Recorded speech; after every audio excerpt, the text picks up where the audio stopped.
I think that there are many roots for Ukrainian resilience. First of all, there's always been a very vibrant democratic culture in Ukraine. You had a strong civil society, you had a lot of pressure on the government. No particular politician or political force ever had in Ukraine complete monopoly on power.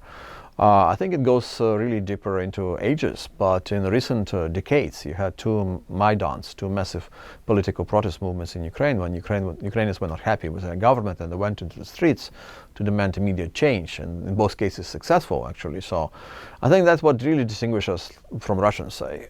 They didn't have any of those features of really vibrant democratic culture.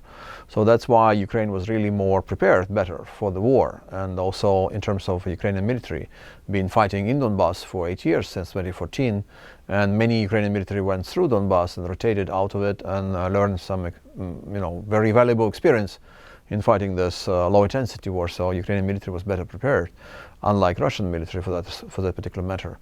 Resilience is still there. I think resilience really goes to not just explain what's happening with military, but with the entire society. The trains running on time, post being delivered. Everyone is showing up for work, and doing what they can. So it's really good. So if anyone accepted Ukraine to crumble, and when February 21st, 2022 happened, it didn't happen. So Ukraine is something contrary to the failed state. You actually have a lot of people who believe that the Ukrainian government is probably working better than it did prior to February 21st. So, and it's still there. I mean, it's hard. Obviously, Russia is trying to find other ways, different ways of making Ukraine suffer and finding this breaking point with the Ukrainians, but they haven't found it.